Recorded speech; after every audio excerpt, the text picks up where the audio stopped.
I think I was probably like 14 years old and I decided that I got to go in the army. Okay. So there was never another plan. It's only when you don't have a plan that you can really feel there's something else out there, something more powerful. Funny enough, if I had continued to be in the army, I wouldn't have been able to meet her.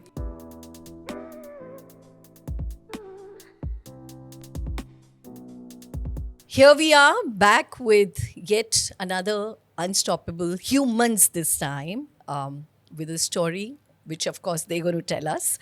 I have with us today, with me, Courtney and Yogesh Lalotra, totally committed to doing what? Let's hear it from them. Courtney, Yogesh, welcome to the show, Thank you Unbound. so you. much. Thank you, Thank you Mamta. So for having glad us. that you both could make it early this morning. And कैसी excitement है? Is this your first podcast? I'm just so grateful to get the chance to sit down with you, and I'm so grateful for the interest that you've taken in Samarpan's work, our work with the underprivileged children. So thank you so much for your time, and thank you for inviting us today. We're very excited. We are totally humbled and grateful that you could make time out of everything that you are committed to do in your life. So let's start with you, Yogesh. Give us a little bit of your background, your introduction, and what are you setting to do under Samarpan Trust? Hi, good morning. My name is Yogesh Lalotra, and I've been married to Courtney for almost 10 years That's now. the introduction. Yes. I think that's the most important part. So That's sweet, how so I am humble. here. So, my introduction is basically, I have been associated with Samarpan Trust for almost over like 10 years, as long as I know Courtney, because I think when we met, she was already, in the works of running an orphanage in Dwarka in Delhi. So, and personally, I come from an army background. I'm a graduate from National Defense Academy, Wow. and then I've worked in like corporate life for about 7-8 years, and now I have my own small venture. So I'm basically I have a education travel company and a small business for consulting for industrial purposes, Yeah. based out of India. Beautiful, beautiful. Yes. Courtney, Yes. moving the needle to you, I know there's so much that's been said about both of your work and about your profiles, but I would really like to hear it from you. How do you see yourself as the person who is leading the change? Sure. So my name is Courtney, and I am from US. I moved to India almost 15 years ago.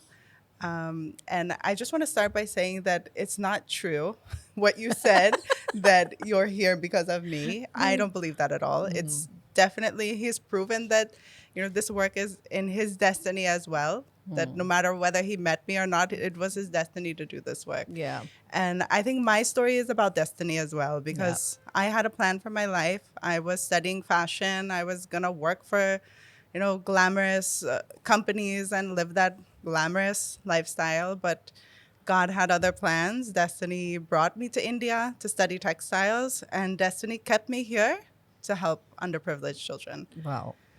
Such a great believer of destiny, Yes. coming from US. Like, how does this orientation go? Like, is everyone like that in the family, or you have seen the play of destiny in other aspects of life, in others' lives as well? Yeah, I think it's all around us. But I can say for my family, I am lucky and blessed to have been brought up in a family that has always supported each other. My parents have been very supportive. They've always wanted us to dream big for our lives, and they taught us about hard work. My parents are very hardworking people, so I've grown up with those kind of things all around me, and it just gave me the freedom and the security to make a plan for my life, and to pursue something Yeah. that most people might be afraid to do, or might feel that it's not possible. Yeah. What brought you to this work, Yogesh? So where did that entire army thing drop, and when did you had that probably realization or a vision that there is something more that you're set to you want to set yourself to do? So yeah, before I answer your question, I just wanted to add to like like destiny, and like looking at Courtney's family, like she comes from a very mixed ground family. You know, if you look, her grandfather, who's I think British, paternal grandfather, he went into the Korean War, Oh, and he actually got married there. And so Courtney's grandmother is actually Korean, and oh, yeah. quite a Yes. Yes, lineage. Yeah. so you talk about destiny, like going Yeah. halfway across and getting married is not new to her family. Yeah. So, right? They're the people who hitch. Yeah. And then, so she has like her mother's kind of Italian, German, I think. So she has a very kind of mixed household. So very adventurous people by nature, I think. Yeah, and So so obviously for you, I'm not going to put this question to Courtney that how easy for you it was for you to settle here. How easy was it for you to settle in a family? it was should very be the easy. question. For me. Yes, It yeah. was He's very easy. acclimated very well. Yeah, Yeah. yeah. So I think sense of humor is the main thing in my family. People That connects love to make everyone. jokes, Yeah. so Yeah. and he's a very funny guy. So Yeah. yeah, very witty. So when did that ball drop for you? Like you had that realization that you want to be on some other path. I mean, while you were in your corporate career. So when like starting from my time being an like a training cadet at National Defense Academy, graduating from there, so I had never really like thought about anything else except being in the army, because that was like a childhood dream. My father Yeah. was an officer, and remember, like I was, I think, seventh, eighth grade when I saw that book for the first time. It's a book called The Glint of the Bayonet. So it's a book about different infantry regiments in the Wow. army.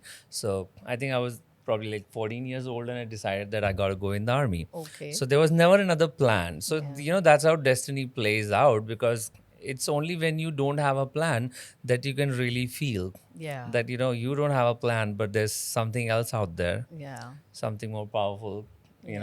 There's a plan for you. So I think that's when I felt. And funny enough, if I had continued to be in the army, which I had to leave because of certain injuries and medical reasons, so if I had continued to be in the army, I wouldn't have been able to meet her, Yeah. like, much less marry, because it's not in the rules to marry foreign nationals if you're Oh, yes, yes. yeah. Oh, my God. You've So- really broken and bent a lot of rules Yeah. to So- get to where you had to. Yeah, I mean, Interesting. destiny wise, because we met much later, of Yeah. course, and then corporate life, and so I always had like a slight bend towards the social work. I was involved with some organizations in Calcutta when I was working there. Not like I never thought I could do the work per se, because Yeah. I see like it's a lot of hard work. It's huge commitment, It's yeah. huge commitment, a lot of hard work, and you have to be there, body, mind, soul, 24/7. It's something that it's like all those children in the orphanage, all those girls in the program, the community. It's like her great family, and they could give you a call, come to you with Yeah. their problems at any time, and you have to be ready to kind of help them. And I think, I had never planned for this. It just happens, and some of us are lucky enough to have it fall. Like kind of destiny pulls us towards Yeah. this kind of work. So I But think what it's a I'm God's really, gift. really deeply interested in knowing, like, once you reach where you're meant to. I mean, obviously the way is shown to you, the path is opened for you. How much of a belief that you're able to carry? Because see, nurturing the life of other, making a difference in someone else's life, and then here we are talking about many lives. It's not an easy decision to make. And once that decision comes your way, or it unwheels, that purpose unwheels in front of you, or the path is laid out for you, how do you make that, how do you make the peace with yourself that really I am meant to do this? Because most often than not, we like to pass the buck, Yes. right? We would like to Absolutely. pass that commitment and responsibility to someone other. Like you very aptly said, that one would not consider, I mean, sitting here, I can't consider that I can be the change I want to see in the world. I would still play with my mind and tell myself, or talk myself into the no, I'm good, I can only do this much. But how do you take that leap of faith? First you and then you. Yes. So I think that's a great question, and I asked myself that question so many times when I first felt like this calling to do this work. And I think the answer is, if not me, then who? Wow. Who is there? Who is going to do it? If I don't do it, then who else can do it? Who can care for these kids? And I remember even, we have those questions with ourselves. We have those questions with God as well, like the higher being that you see the suffering. For instance, I was a volunteer when I first came to India. I was volunteering in a shelter home, and a boy was rescued off the streets, just like 9, 10 years old, in the dead of winter. He was completely naked, obvious signs of being abused, exploited. He was special needs. He couldn't communicate. So he was rescued off the streets. Police had found him and they brought him to the shelter home. And, me and the other volunteers, we worked with him and cared for him. We got him medical attention. And just, it was like a 24/7 job to help this child, like, come out of, the trauma that he had just been through. So we slowly saw him start to recover. He felt safe in that place, and, he was flourishing. He started playing soccer and just enjoying his time. He was laughing, smiling, and then he told us his name. He started to speak. And then he was transferred to, a facility that doesn't care for children with special needs, but it is a special needs care facility. And a few months later, he passed away there, which is a very common thing at that facility. It's overrun.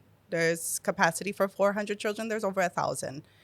And these are all, same children like him, abandoned, no one to call for help, no mom, dad, no family. You're talking about Delhi? In Delhi, yes. So I was devastated. And this was something, that, I don't know, it just really struck a chord with me. And I was like, actually praying out to God, like, why? God, why did this child have to suffer so much and go through so much? And I felt like that question was being asked directly back to me. Yeah, why? We ask God why, but why can't we ask ourselves why? Because somebody has to do something about it. And if not me, then who? So that's when I really made the decision, okay, I'm no longer a volunteer. I'm putting a house on rent, and I'm going to rescue children. Because even if one child can be spared from that same life that this boy, went through, then it's worth it. My life would be worth so much more if I could save one child than it would be if I was working in Louis Vuitton in New York City and, living that life that I thought was for me. Yeah. How about you, Yogesh? Where do you see these moments deeply move and inspire you to a point where you make a decision that this is what I am choosing for myself now? Yeah, so I think it's like how I look at this is in a very kind of, I would say, like spiritual kind of non-mental, what do you call it, a dual way, yes or no. I don't see it like that. I see it as like, of course there's a need, but then, you know, like Courtney has really put in the work to kind of, get at a position where she can help these children, like one child at a time, she invests in it. But I kind of, like she says, if not me, who? And if you ask me this question, if not who, I would say Courtney, because, because she really has you really need a heart of a mother. See, I can try. I've tried. I've worked in this field, but there's no way I can claim to have decided in a way, or to even say that, I could be as nurturing as her or any mother. It's kind of, I'm a very firm believer in not like, the separation of genders, male, female, but I do believe in the masculine and the feminine. And I believe like the feminine energy, which, we all need to try to imbibe, even men, know. So, but I think that energy really like flows through, Courtney's work. And, like, we've seen all mothers shower that love, that care, and that really like, heart for their own children. But I think I've seen Courtney do it with so many children now in our organization. So I would say I'm here as a helper. That's my Very role, and sweet. it's very clear in my head. I'm here to help, serve the ones who are serving. The ones who are doing the great job. So, and I take like pride. That she's doing this great job, and I'm here to help. This is really very sweet. Yeah. Make me cry.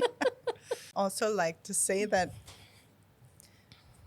like, if I'm the heart of the organization, he is the backbone. Yeah. He is what keeps us standing up straight. He protects us. He keeps us safe. And if you're talking about, this energy, male and female energy, then he exudes that male energy, and Very he is beautifully. the father figure. And I know he doesn't like to admit that, but he is the father figure, and the kids look up to him in that way. They love him in that way. He loves them in that way. And I'll say that we would not be where we are today. We wouldn't have the impact and the reach that we have today Yeah. without Yogesh. Yeah. I think while you have obviously underplayed your role Yeah. and really muted yourself in so many shades, I think what you are bringing to board is absolutely phenomenal. And we cannot not acknowledge that. So, Yeah. really salute to you to be doing it with that undertone. There are not many men like that. There are not many humans like that. So, kudos to you on that, Yogesh, you. truly.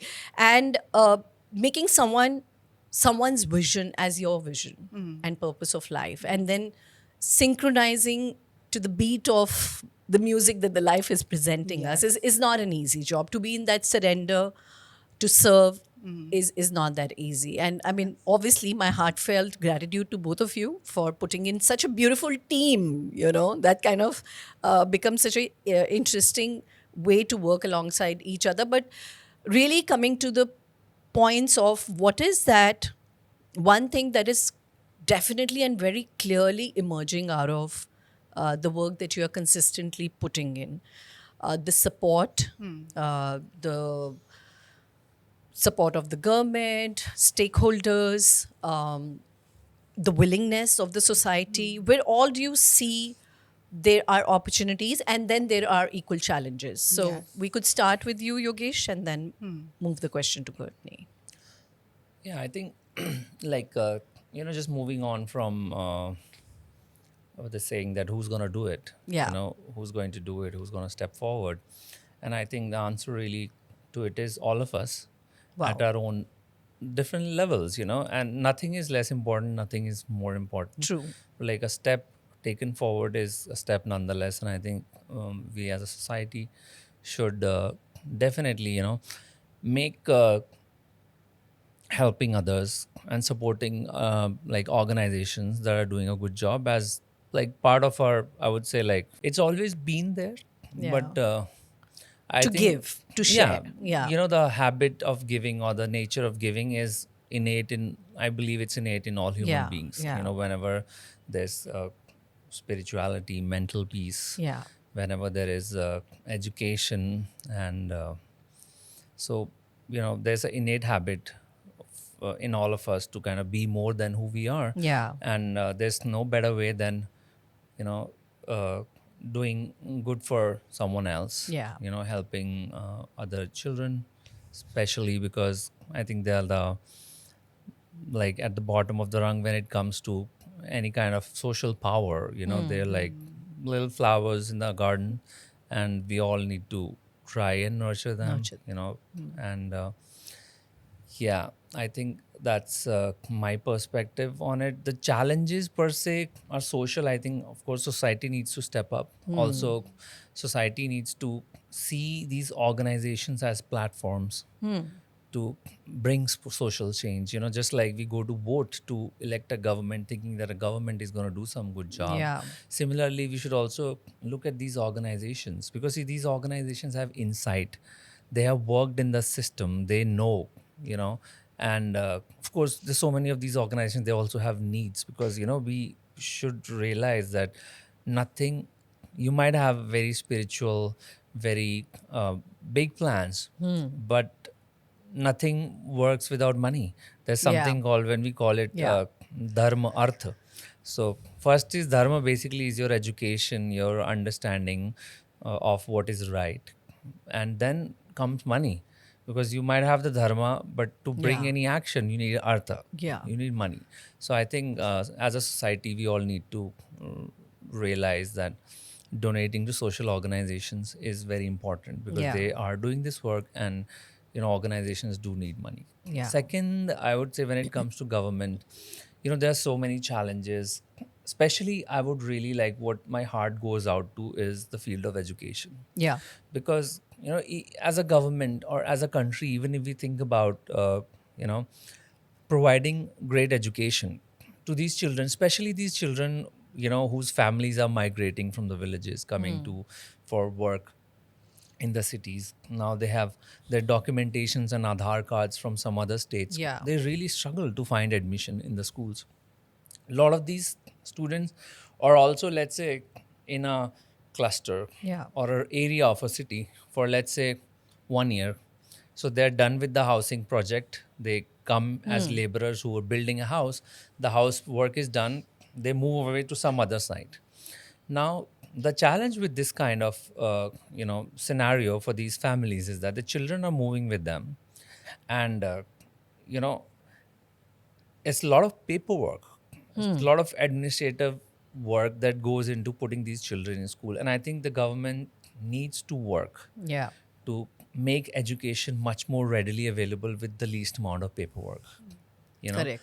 And so much so that the government should allow children to have their admissions or documentations even at multiple schools if it's needed. Okay. Because within the same city, you're in the state of Haryana, you're working on a project for 1 year, let's say in sector 109. You 1 year your children are going to school, then they move to another area, there's mismatch in the documentation, the school will ask the parents to bring out more documents, and it just doesn't work out. So I think Yeah. somehow that paperwork process for putting children in school needs to be simplified. Yeah. We have a lot of suggestions for the government in the field of education for something like this.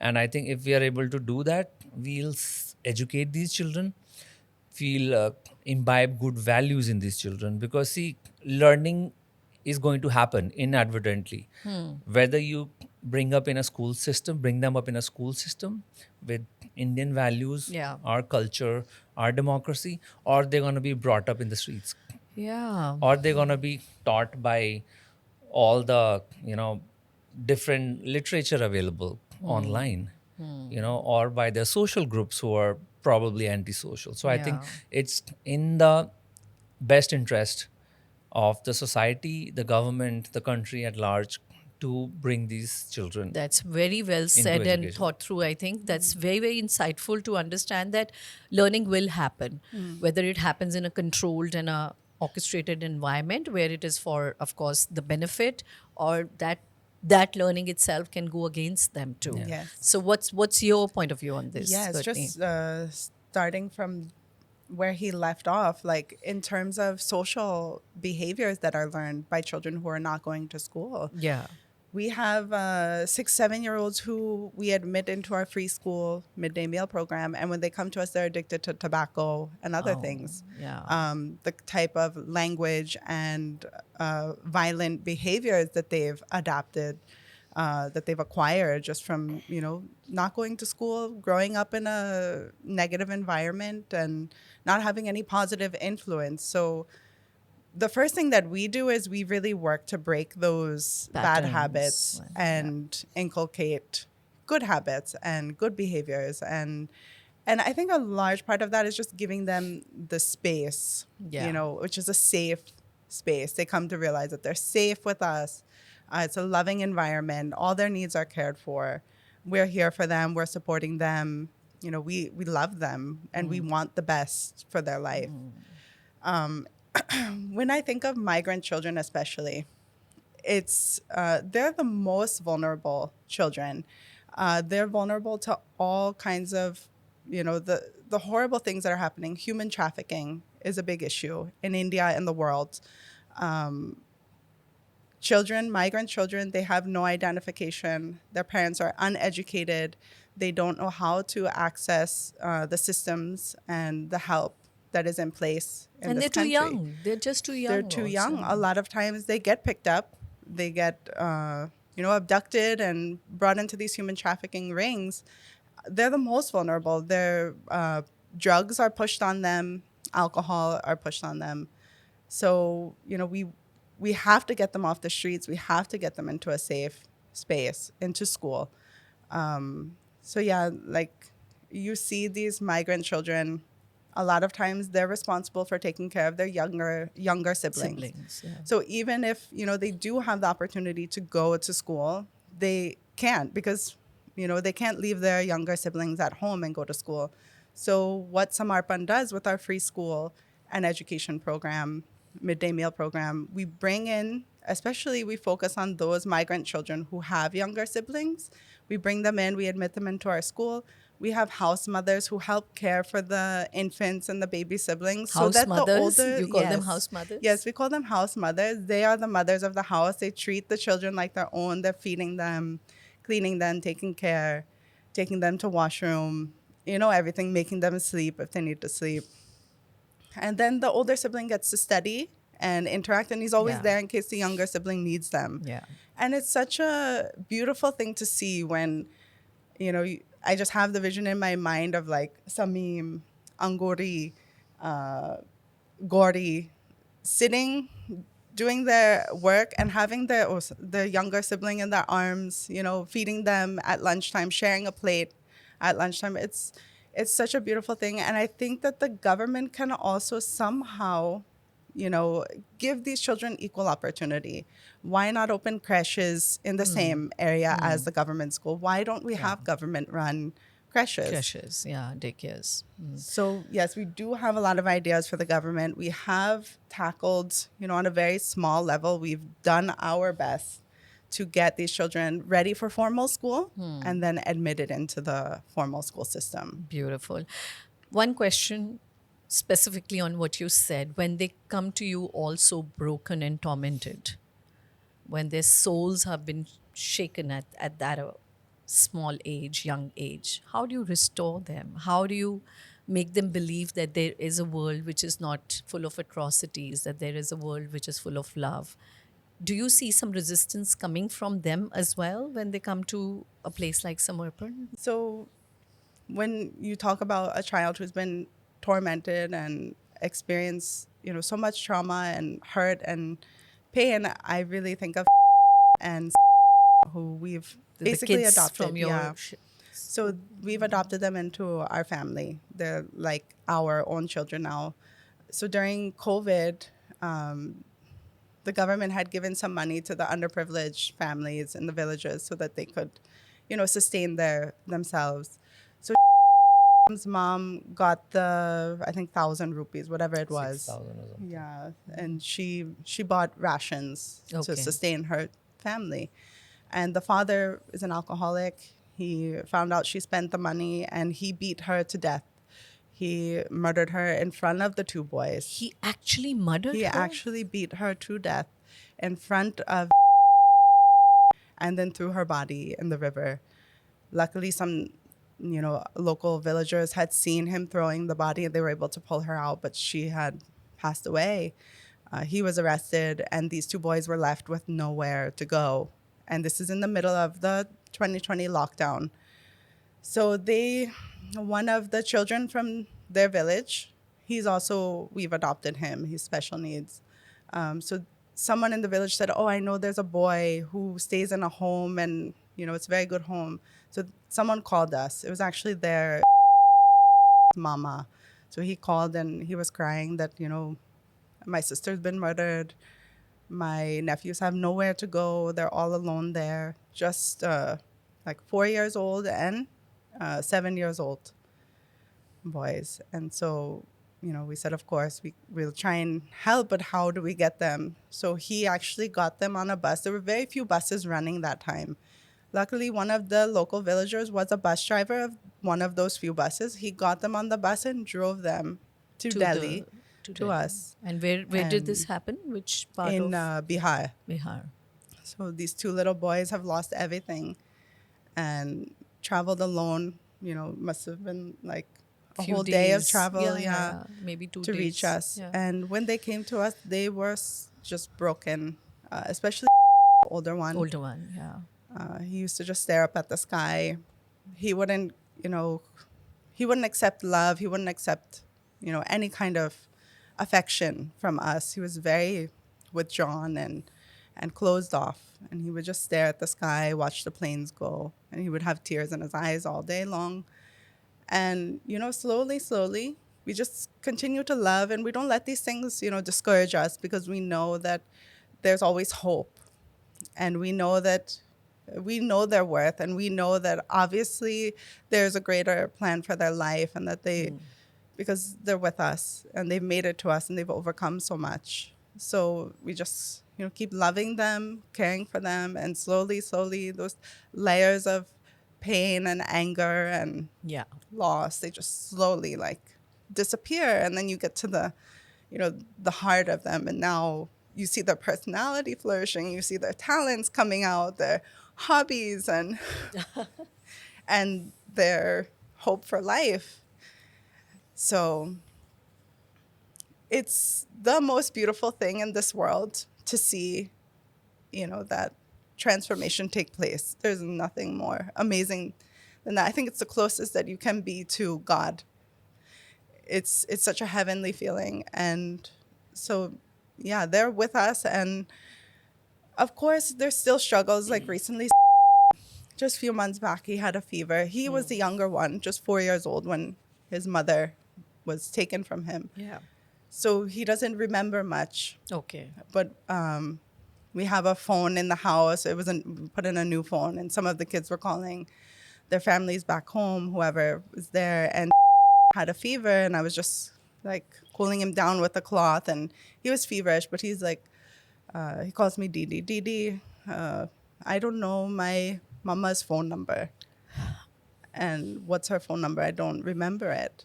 And I was just like heartbroken that this, no matter what you do, no matter how much love you give, they'll always miss their mother.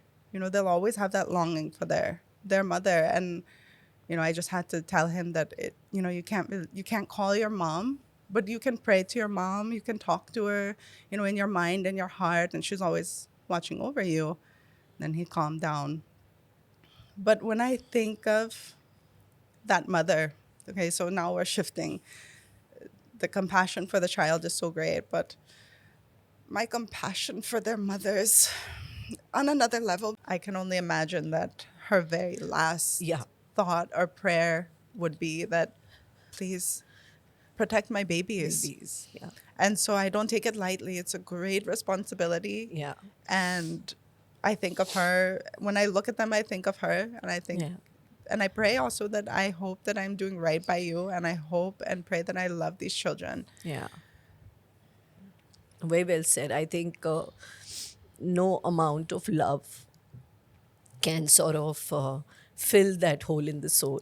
Cannot. And especially when you are that young, that vulnerable, that innocent, that you've not even started to process what life is. And then all of a sudden, your most, cherished loved one is just taken away in such a ruthless way.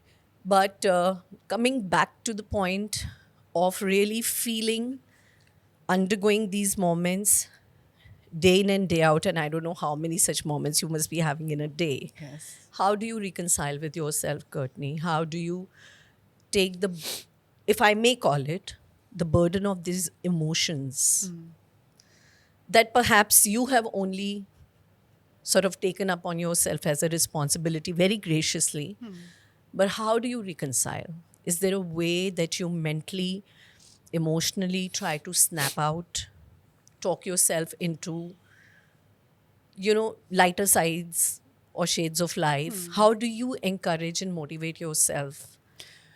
So it's through the children, because so there's so much pain, there's so much hardship, there's challenges, there's a lot of responsibility that sometimes keeps me up at night. Their very lives are in our hands. And we've been given this responsibility to care for them and keep them safe and nurture them and give them a good life and all of that. So in the same way, the amount of joy, Yeah. laughter, and good times that we experience through them, it tempers the pain. So the Okay. joy tempers the pain. And that's why I say everyone has something to give. For instance, Jay, he's 100% paralyzed from cerebral palsy from birth. He's Okay. another one of our adopted children in our orphanage. So, most of the world would say that he has nothing to offer. Yeah. He has nothing Why to save? give. Yeah, why? Why save him? Yeah, why save him? Why even invest? I've had people tell me we don't invest in special needs children because there's no return investment on that. But you walk into our Is this home. what- I've heard this was told to me? Yes, by very There's no powerful return people. on investment on these children. There's no return investment on these children. So we love success stories. We love to hear. We have success stories as well of girls who we've sponsored, underprivileged girls, to go to school, and now they're studying to become doctors and engineers. We have those success stories, but that doesn't devalue Jay or a child like him who has special needs, who might never be able to walk on his own or eat on his own. So, but the smile, the joy that Jay gives, he has a sense of humor. You'll find that out if you spend a few moments with him. You'll see very quickly he has a sense of humor. There's no price point that you can put on something like that. So the amount of pain that is there, the amount of joy, I would say, just balance itself out. So I can never avoid it. If I'm feeling overwhelmed, if I'm feeling, burdened or sad or like a little hopeless at times, Yeah. the best thing I can do is spend more time with them Wow. because it heals. It's healing. So, if you would like to invite someone who is an unstoppable human or would just want to have a conversation with me, write to me at unboundwithmamta@gmail.com. That is unboundwithmamtaa@gmail.com. You can also follow my Instagram @Mamta Podcaster. That is MAMTAA Podcaster. So like just to add to this, it's like being in this setup, it's very humbling in a way, because I'll tell you, I travel to Varanasi on and off quite a lot, and just to add, meditation and yoga has helped us work with these kids. Yes. Magic, we've seen it happen. And out there's an ashram on the banks. It's called Ma Anandamayi Ashram, and she's an amazing lady. I think she's no more, but she's a very famous saint. And she used to say that every charity is a charity unto yourself. Every good act is a good act unto yourself, and charity itself is a very selfish thing to do. It's everything. Everybody should do it. If everybody indulges in this selfishness, this world will be a beautiful place.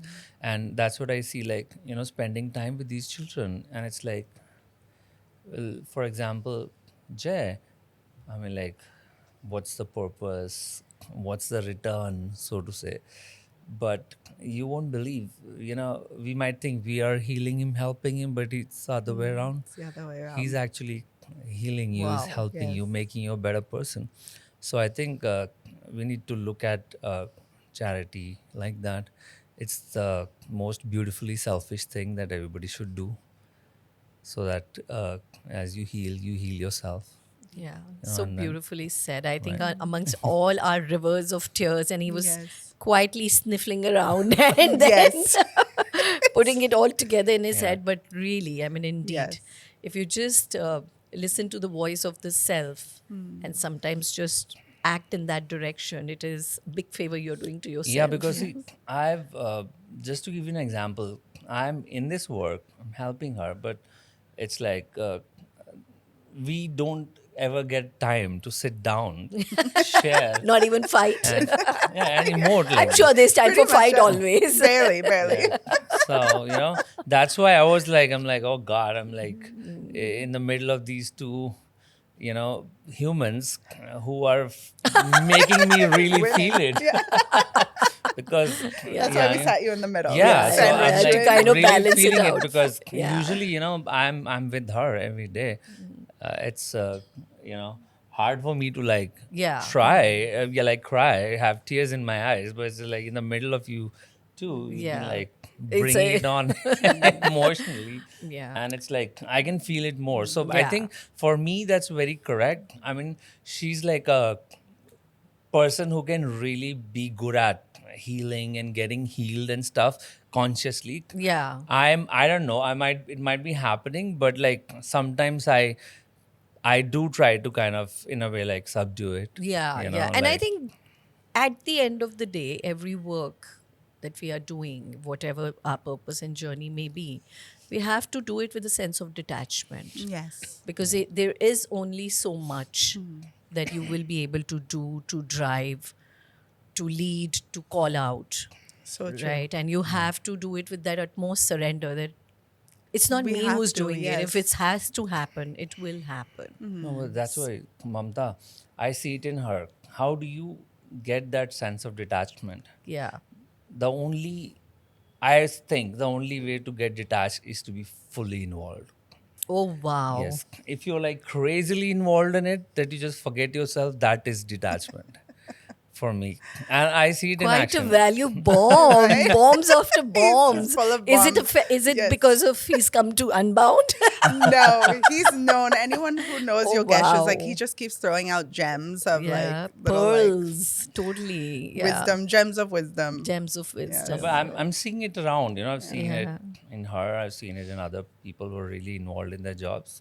It just like in The what only way to get detached is to fully get involved into Involved what in you're it, doing. yes. So there's no separation, and Yeah. then the work is you, and you are the work, and Yes. Yeah. And it's all the it same. doesn't matter. It Then doesn't it's matter. done for the purpose of the work and not yes, for and the nothing results. is in my control. I know Yeah. that.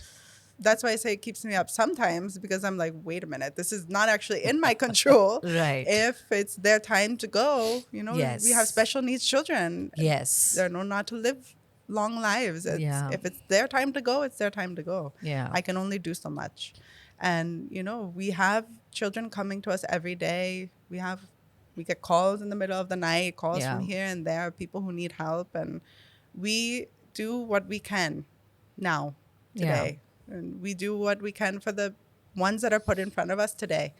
So that's why we've never, as an organization, it was always our vision, like, let's not close ourselves off in a box. Like, we are Samarpan.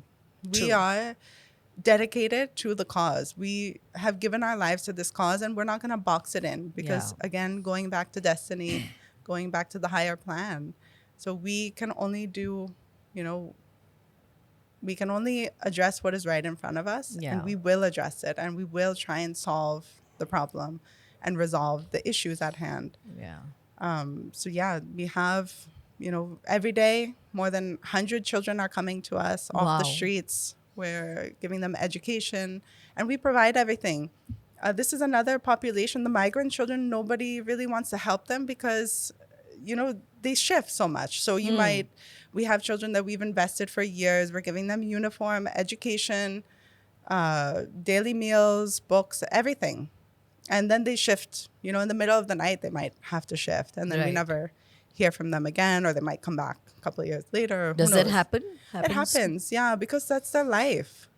But, other organizations say, no, we can't spend so much money. And then these children go off and we don't, have any success story. Yeah. Yeah. So, but we say, no, if they're with us for 2 days, let these 2 days change their life. Let them understand, let them learn something valuable, let them learn something that they can carry with them throughout their lives. So we yeah. want to be that positive influence, and we Yeah. want to teach them love, acceptance, nurturing, kindness, good habits, hygiene, all of that. Education, that's all secondary. But most is like being a good human being. Yeah. How can we be better human beings? Yeah. Getting to the specific programs and the work that you guys are doing under Samarpan Trust, could you draw some light as to what are the specific things that you are targeting or setting to do to make this change and offer them help? So Yogesh, if you So could. I think I would let her explain the Okay, program, okay. but I I would can still start and then I'm just because talking about the boxing it in thing. So when I became a part of it and she was running the organization. So what we saw is, we don't want to become an organization that everybody has a vision. Yeah. We have a vision and a plan. so I started when I decided, okay, I'm no longer a volunteer. I'm putting a house on rent. Yeah. I'm gonna rescue children. And staying in India. I stayed in India. I sold everything and I moved to India, and I've been here ever since. How old were you at that time? I think I was like 22, 23 years old. Yeah, and there was nothing coming from your folks back home. They Oh, didn't. my parents cried. They cried and they didn't try to stop me, but they tried to like reason with me. Like, is it a good idea? Yeah, it's like, but they also knew. They came, they saw what I was doing. They, saw my interaction with the children that I was working with, and they said, no, this is, if they were to stop me, it's like stopping God from, they didn't want to come in between. Yeah, So yeah. they really believed. So they stopped themselves They instead of stopped stopping themselves, you. yeah. And people like always say, oh, you're so brave. You're so, brave for doing this and fearless. And I say no. My parents are the fearless, brave ones because Who as let a you go. person, Yeah. going is a lot easier than letting your loved one go. Go, yeah. So I give them a lot of credit as a parent. Now having two of our own, Yeah. I can't imagine the kind of faith and strength it took for them to let me do Yeah. this Yeah. without any fuss. And undergoing that pain themselves while Yes, it must even have till now the being so separation. far, and Yeah. now they're away from their grandkids, so it's not easy. So, and I want to say that also that it's a sacrifice that I've made, and the people who love me also make. Yogesh obviously makes a lot of sacrifices. My parents initially made. My own kids, they share their whole life. I don't know if it's a sacrifice, but it's their service also to humanity. Yes. They're sharing know? that space with They're everyone. sharing their mother and father with Yeah. others. Yeah. They're sharing our time, our family with underprivileged children. So Yeah.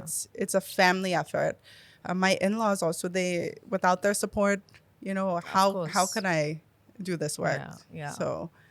So Where did the beginning happen for One Life to Love? Like Yes. after your textile course, you Yes. stayed back and you never went back to US? I stayed. And- I was volunteering, and Yeah. then when I met that young boy Yeah. who was Yeah. rescued and passed away, so I decided that okay, I'm going to open a home.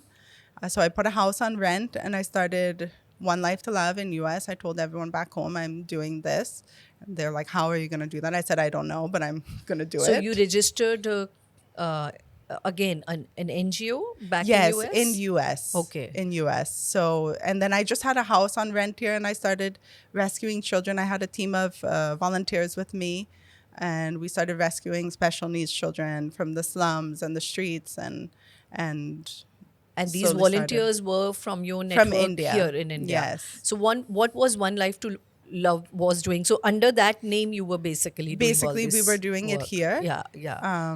And I think I was doing that for about a year, and then Yogesh and I met. Yeah.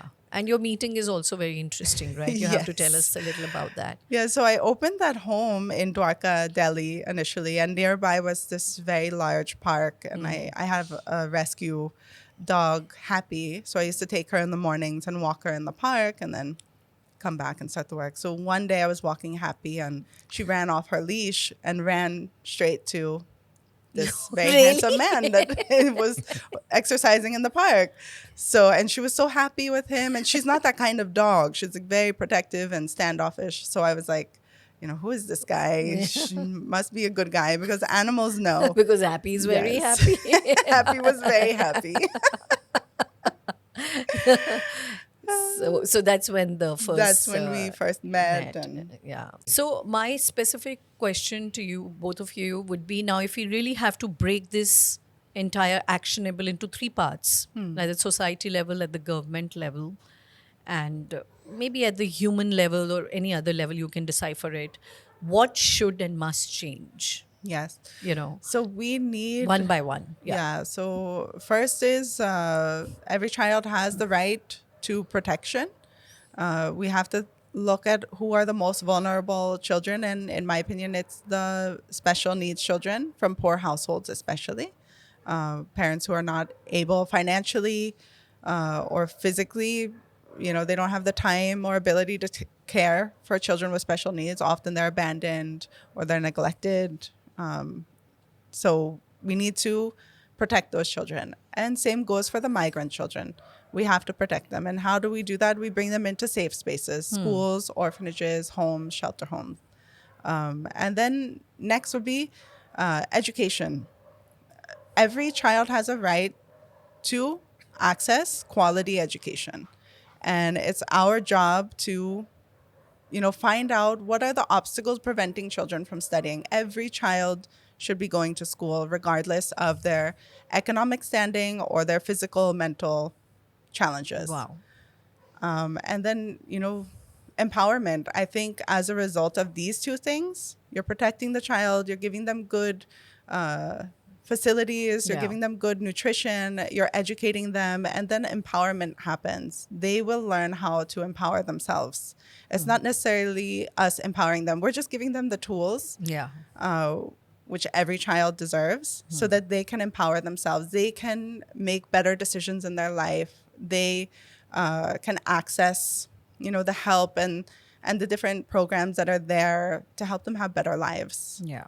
And I think Yogesh is the best to talk about Yes. education. At the institution level, government level, maybe societal or even individual Yes. level. What needs to shift and what needs to change? So I think the major responsibility here is at the societal and the government level. Of course, families is important for families also.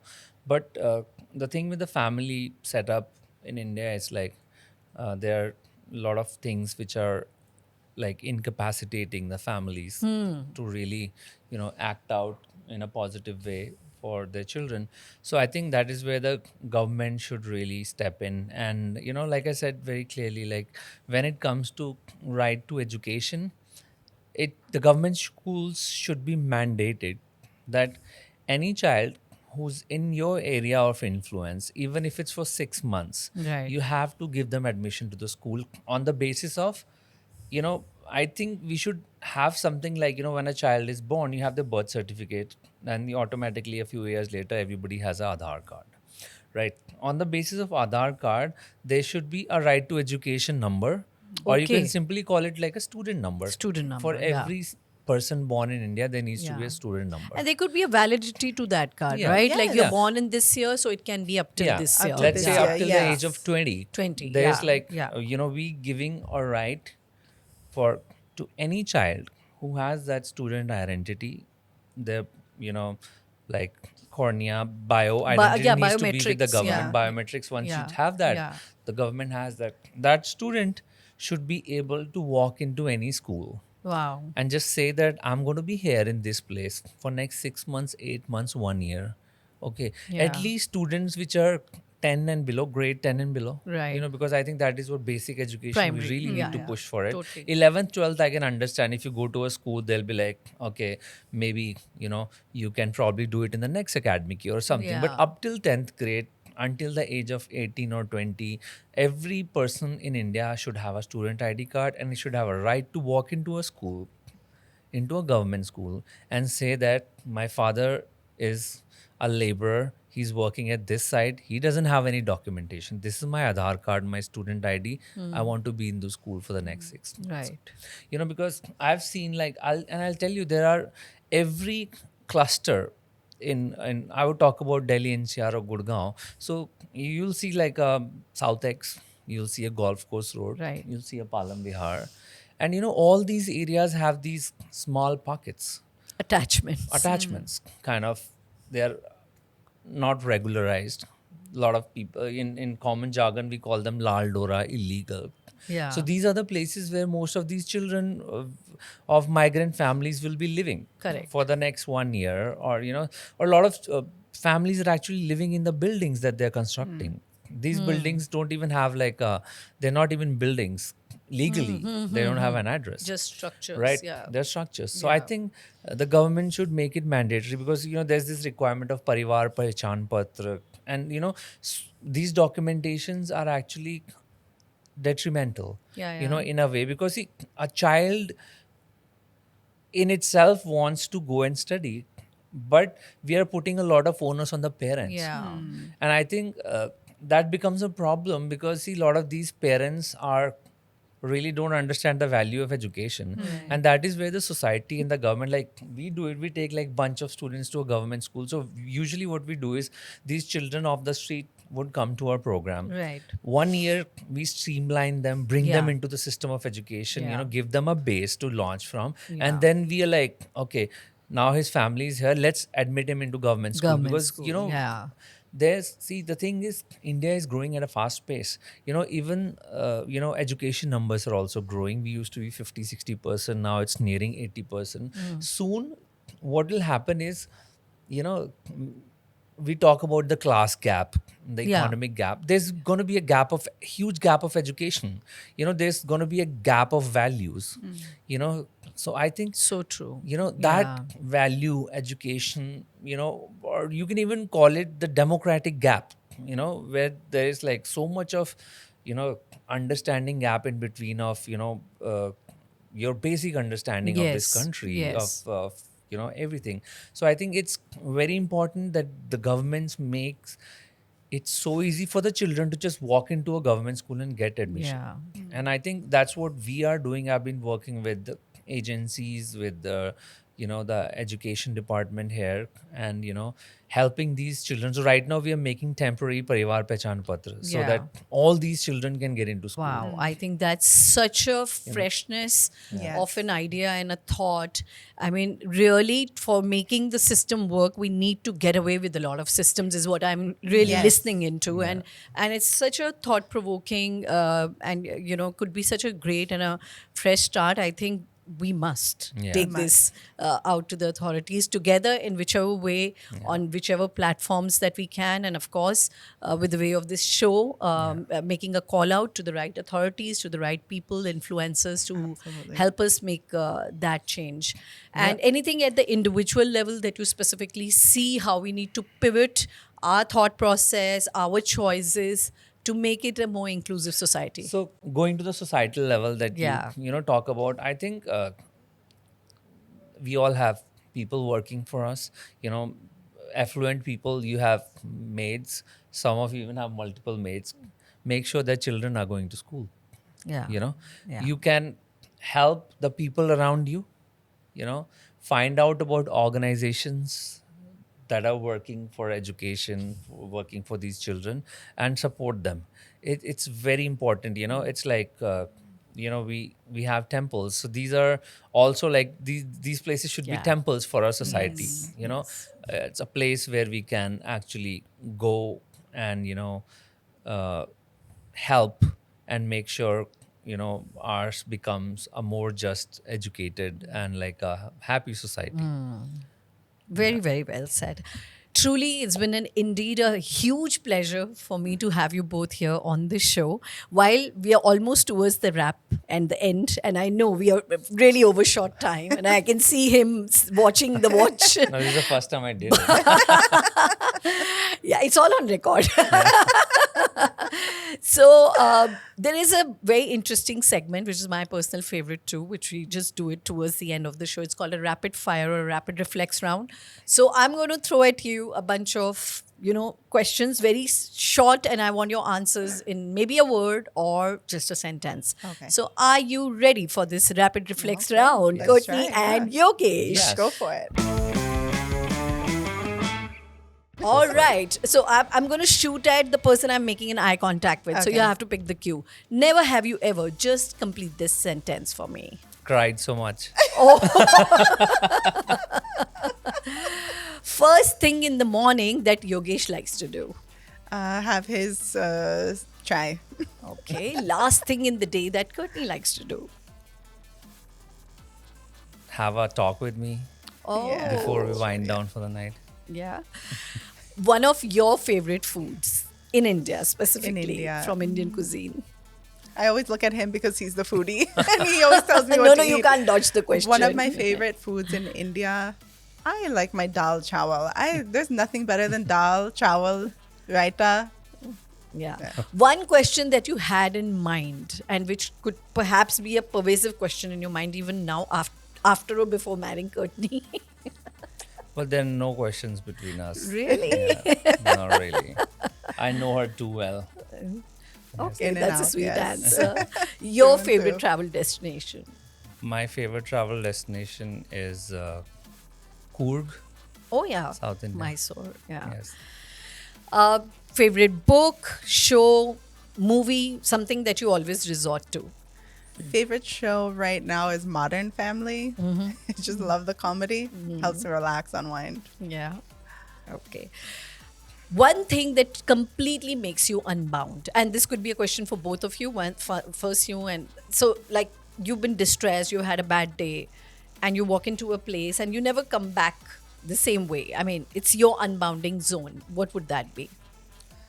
That's me listening to maybe Osho. Yeah. Yes. And how about yourself? What makes you unbound? So I love my conversations with him, as he said. Just I always like to finish my day talking to him. So when I have a issue, a problem, something, I love to hear his feedback and yeah. Yeah. And then also being with my kids, Bhavani and Adi, Yeah. just playing with them and just being 100% in whatever they're doing. Yeah. I think that really helps me to just Her favorite color? And her favorite color would be. I think her favorite color would be mauve. Mauve. Mauve. Is that a color? Mauve. it's in the pink family, yeah. You are trying to save him way too much. Let me tell you, there's no hamper to be won though. Is it mauve? Yeah, I like mauve. she Yeah, likes I like mauve. pinks. I like the pink family. Yeah, yeah. I could have said it without even knowing Yeah. and spending See, the 12 years of fact my that- life with her. fact that I know the color mauve. Right? It's because of the textile background. Yeah. Okay, so one thing which is a must for you to do before you call it a day for yourself? I think some activity. I play with my children. I love that. Every evening, I think if I don't do that, I feel like something's missing today. Okay. One thing is that kind of tops your must do or your wish list. Is there any such thing? One thing that you definitely want to do before you say bye-bye to the planet. Bucket list. I want to travel the world with him. All right. Yeah. I don't think it's possible. Yeah. Why? With the kind of work we have, That'll take you Yeah. places. Yeah. Of Short trips, course. like short little. short trips, go Yeah. and come back. Yeah, yeah. Your favorite quote? Do you have any quote that you live by or you quote that quote very often? I think my favorite quote is from Bhagavad Gita. It's Yeah. called Karmanya Vadikarastu ma Phaleshu Kadachana. Comes to about like best way to act, the rightful action with detachment. I think that's my favorite quote that I live by. Try to live by. It's hard, but yeah. Right. And if not this work, if not Samarpan, Courtney would be?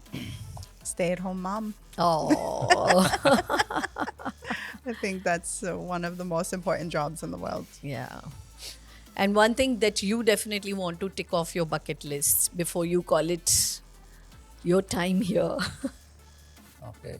I think I want to do like a north, south, east, west trip one day with her, like in a car, like maybe start from somewhere near Kanyakumari, Rameshwaram, go right up till Ladakh. Okay. Within Then India. probably- Okay. Yeah. Okay. So I'm like, She's more ambitious. yeah, she's more ambitious. No, this is a very ambitious project. I'm telling you, going from south of India, driving way up top, then going to the west. Like doing the world all is the way easier. up. No, I want to be on the road. He loves wanna be India. on the Yeah. road. Yeah, he Yeah. loves driving also. So. All right. And one thing to complete who and what Yogesh is in your life. We will end the show on Yogesh. Yogesh is my best friend, partner for life. Okay. You have to reciprocate. And I think for me, she is. I think she took the two best words I had on my mind, like best friend, partner for life.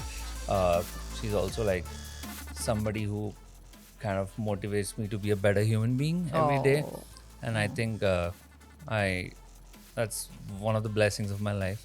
I think my parents that have taught me so much, and I think after that, you learn so much from your alma mater, schools, your colleges, and I'm in like a continuous school. I think My I God. see. So she really motivates me to be a better Yeah. human being every day. Like Yeah. emotionally, you Yeah. tend to be a little brash. So I just, and when I see her in similar situations, her response a lot of time is very different. Yeah. So that's very fresh, new thinking for me always. So Very beautiful. Very, very heartwarming. One thing both of you would like to say to your kids, and you could say it in the camera. Yeah. Each of you individually or both of you together, whichever way. You want to say? you are becoming doctors. It's like, Do whatever you want to do in life. that's the difference. Yeah, I can see that. It's the balance that we keep in the house. I wish you both continued success, growth, glory in whatever life holds for you. I wish for your continued Samarpan to not only Thank you so one much. one center, but actually making every home a Samarpan with both of your, inspiration, leading the change that you both are. And both of you just having a chill out time too in life. So Yes. thanks a lot for being here, being completely unbounded, showing us the way and the ray of hope that you both are in so much of darkness that we so often find ourselves groped with. Thank you, Yogesh. Thank Thanks you, so much. Courtney. Let's stay unbounded together. Thank you so much for tuning into this episode. And for all the episodes, you can come back to Unbound with Mamtaa, now available on 20 plus audio streaming platforms: Spotify, Amazon, Ghana, iTunes, Google Podcasts, or wherever else you get your audio.